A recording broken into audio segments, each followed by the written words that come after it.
Something just went very wrong inside the Indiana Fever. And it didn't start on the court. It started with one comment, one comparison that nobody expected. And once it hit the internet, everything spiraled fast. Within hours, fans weren't just confused, they were furious. And before anyone could even get a proper explanation, the person at the center of it all suddenly went silent, completely gone. It sounds unreal, but this actually happened. A top executive stood in front of a crowd and compared Caitlin Clark, the player who's been selling out arenas, breaking viewership records, and dragging the entire league into mainstream attention, to a phone case. Not the product, not the reason people line up, just the accessory. And the moment those words landed, something shifted. Because this wasn't just a bad analogy, fans instantly felt like they were hearing the truth the organization didn't want to say out loud, that maybe, behind closed doors, the biggest star in women's basketball isn't being treated like the foundation, but like something replaceable. And once that idea took hold, the reaction was immediate and brutal. Social media exploded. Season ticket holders started questioning everything. Longtime supporters who stuck through losing seasons suddenly felt disrespected. And then, just as the pressure reached its peak, the executive at the center of the storm deleted her Twitter account without a single explanation. No statement, no clarification, just gone. And that's when this stopped being a simple PR mistake. Because when someone in that position disappears instead of addressing the situation, it raises a much bigger question. What exactly are they trying to avoid? The moment itself didn't feel explosive at first. It came during what was supposed to be a routine public discussion about the future of the franchise, the kind of event where executives outline vision, drop a few polished talking points, and move on. But buried inside that conversation was a comparison that instantly changed everything. While explaining how the organization sees its long-term identity, the Fever's leadership leaned into a corporate-style analogy, framing the team like a tech company, something similar to an ecosystem model. The idea was simple on the surface. The franchise is the product, the system is the focus, and everything works together to create value. But then came the line that nobody could ignore. Caitlin Clark was described as the phone case. Not the phone, not the product people actually show up for. The case, something that supports the system, something interchangeable, something secondary. And the second that comparison hit, the entire message collapsed under its own weight. Because here's the reality fans immediately pointed out. People aren't lining up for the system, they're lining up for her. The sold-out arenas, the record-breaking TV numbers, the sudden explosion of national attention, none of that existed before Caitlin Clark arrived.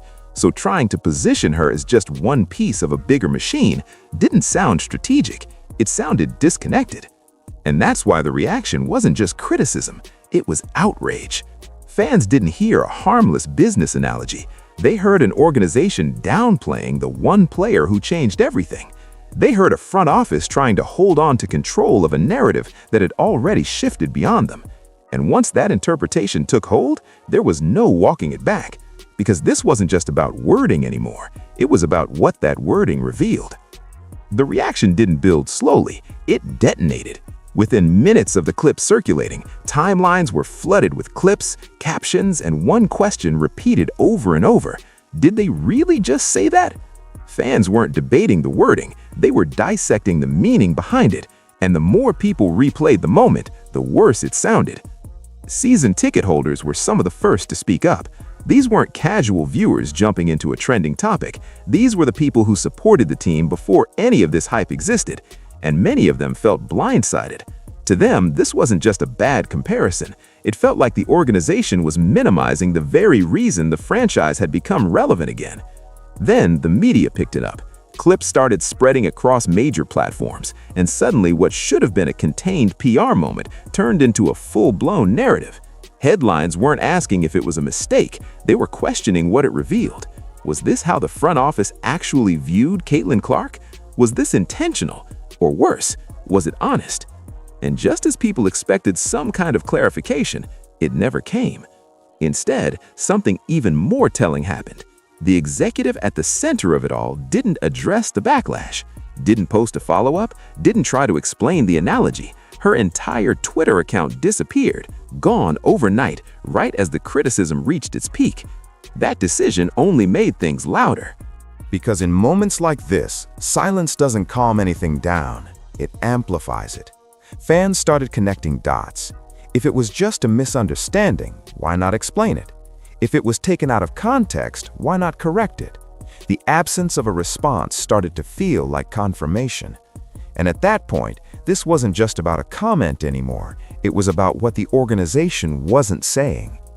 The deeper you look into this situation, the more it starts to feel like this was inevitable, because according to multiple reports, this wasn't just a communication issue, it was a preparation issue. Or more accurately, a lack of it. When Caitlin Clark was drafted, the expectation was simple. A highly talented rookie, strong college resume, some added attention, but nothing close to what actually happened next. What followed wasn't a normal transition into the league, it was a surge. Ticket demand exploded. Arenas that used to have empty sections were suddenly packed. Television numbers didn't just improve, they shattered expectations. Games became national events almost overnight. And here's the key part. Reports suggest the organization didn't see it coming. Writers and insiders have pointed out that the scale of Clark's impact caught both the team and even parts of the league off guard. There was no real roadmap for what to do when one player suddenly becomes the center of the entire sport's attention. No structure in place to handle the media wave, the fan surge, the pressure, or the expectations that came with it. So instead of leading the moment, they've been reacting to it. You can see it in how things have unfolded. Messaging that feels inconsistent, decisions that seem disconnected, public comments that don't quite match the reality everyone else is seeing. It's like the organization has been trying to retrofit a system around something that was never part of the original plan. And that changes how you look at that phone case comment completely. Because maybe it wasn't just a poor choice of words, maybe it was an attempt, conscious or not, to reframe the situation in a way that puts control back in the hands of the organization. To make it seem like the system still comes first, even when everything happening suggests otherwise. But that kind of disconnect doesn't stay hidden for long. And as the gap between perception and reality keeps growing, it starts to create pressure from the inside, not just the outside. This is where the situation stops being about one comment and starts becoming about control. Because behind all of this, there's a tension that hasn't been addressed publicly, but it's becoming impossible to ignore. On one side, you have a front office trying to maintain structure, hierarchy, and the idea that no single player is bigger than the organization. That's the traditional model, the safe model, the one executives are comfortable with. But on the other side, there's reality. And reality doesn't follow corporate frameworks. Caitlin Clark didn't just join the fever, she changed the gravity of the entire league. The attention, the revenue spikes, the national spotlight, it all tracks back to one source. And when that happens, the usual system-first messaging starts to feel out of touch. Because fans aren't engaging with a system, they're engaging with a person. That's the disconnect. The organization appears to be trying to position Clark as part of a bigger machine, while the outside world already sees her as the engine driving it. And the more they lean into that controlled narrative, the more it clashes with what everyone can clearly see. And here's where it gets uncomfortable. Acknowledging that a single player has that much influence means shifting power. It means adapting strategy. It means building around her in ways that might challenge existing leadership dynamics. And not every organization is quick to do that, especially when the people in charge were there before that player arrived. So instead, what we're seeing, at least from the outside, is an attempt to balance two realities that don't fit together. One where the brand stays on top, and one where the player already is. And that kind of tension doesn't just sit quietly, because eventually someone inside the building starts to feel it too. And when that happens, it rarely stays behind closed doors. And then someone finally said it out loud. Not a fan, not a media personality, not an outsider looking in. This came from inside the locker room, and the moment it happened, everything changed. Sophie Cunningham didn't tiptoe around it. She didn't hide behind safe, polished answers or vague statements. Instead, she took the conversation straight to a place the organization clearly wasn't ready for: public accountability. On her podcast, she addressed what had been building for weeks, maybe even months. And the tone wasn't emotional, it was intentional.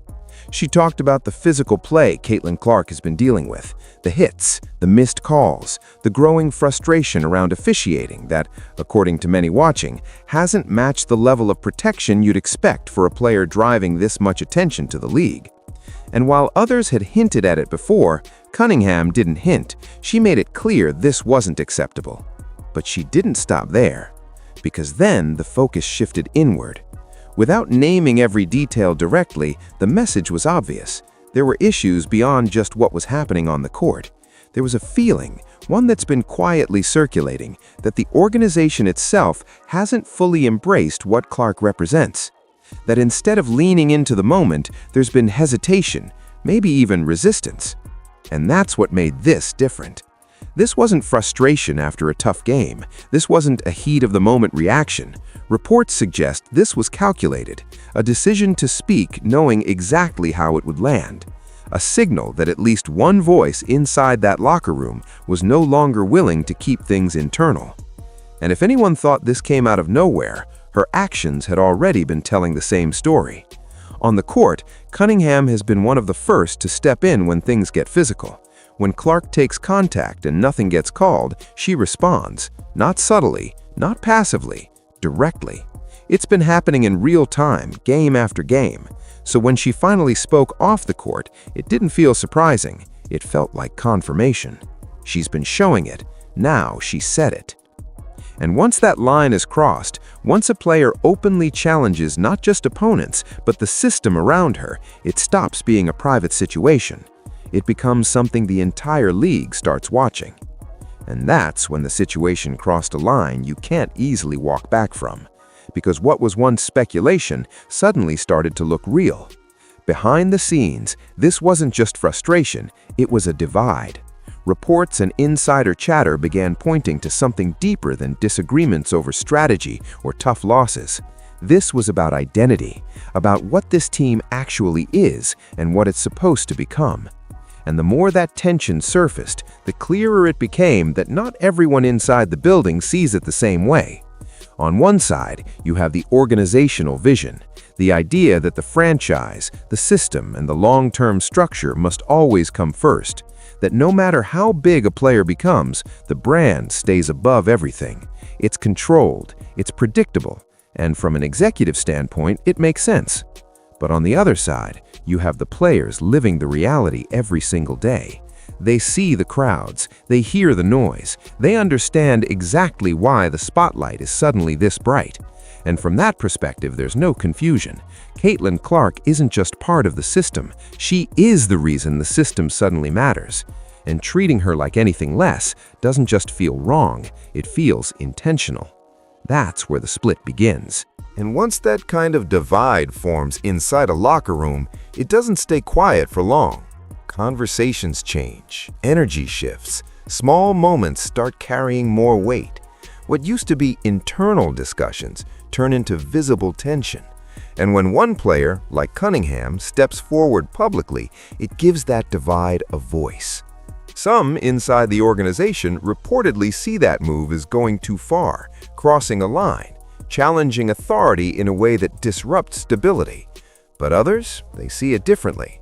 They see it as necessary, as overdue, as someone finally saying what's been building beneath the surface. And that's what makes this so serious. Because this isn't about wins and losses anymore. This isn't about one comment or one interview. This is about two completely different beliefs trying to exist in the same space, and neither side willing to back down. And history has shown, when a team reaches this point, something eventually has to give.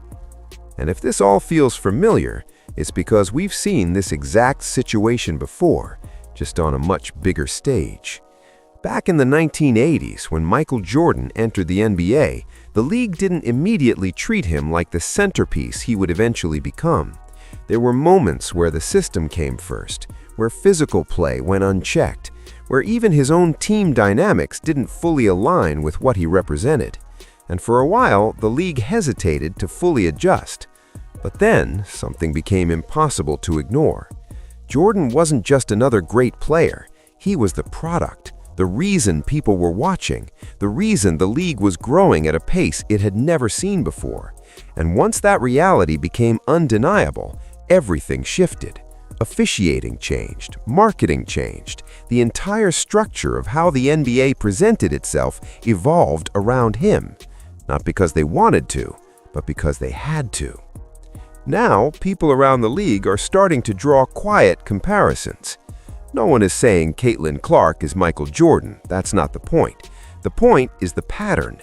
A generational talent arrives, the attention explodes, the system struggles to adjust, and for a moment there's resistance, an attempt to treat it like business as usual. But business as usual doesn't work in moments like this, because when a player reshapes the value of an entire league, hesitation becomes risky, ignoring it becomes costly, and mismanaging it, that can have consequences that go far beyond one team. That's the warning. The WNBA, and more specifically the Indiana Fever, are standing at a similar crossroads right now. Adapt to what's happening in real time, or risk falling behind the very moment that could define the future. And the uncomfortable truth? Those decisions aren't being made in private anymore. Everyone is watching how this plays out. And if history tells us anything, moments like this don't stay unresolved for long. And now everything comes down to what happens next. Because no matter how loud the noise gets, Caitlin Clark is still going to do what she's been doing. Show up, produce, draw attention the league has never seen before. That part isn't changing. The real question is whether the people around her are going to recognize what they have before it's too late. Because moments like this don't come around often. This isn't just a talented rookie. This isn't just a temporary spike in interest. This is a shift, a rare window where one player can elevate an entire franchise and possibly an entire league into something bigger than it's ever been. And when that kind of opportunity shows up, you don't manage it cautiously. You build around it decisively. But right now, that clarity doesn't seem to exist. Instead, what we're seeing is hesitation, mixed messaging, a struggle to balance control with reality.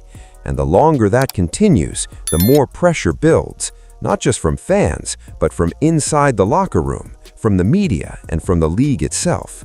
Because if there's one thing history has shown, it's this. When organizations fail to align with generational talent, the outcome is rarely neutral. It forces change. Sometimes it's internal, sometimes it's public, and sometimes it leads to decisions nobody expected just months earlier.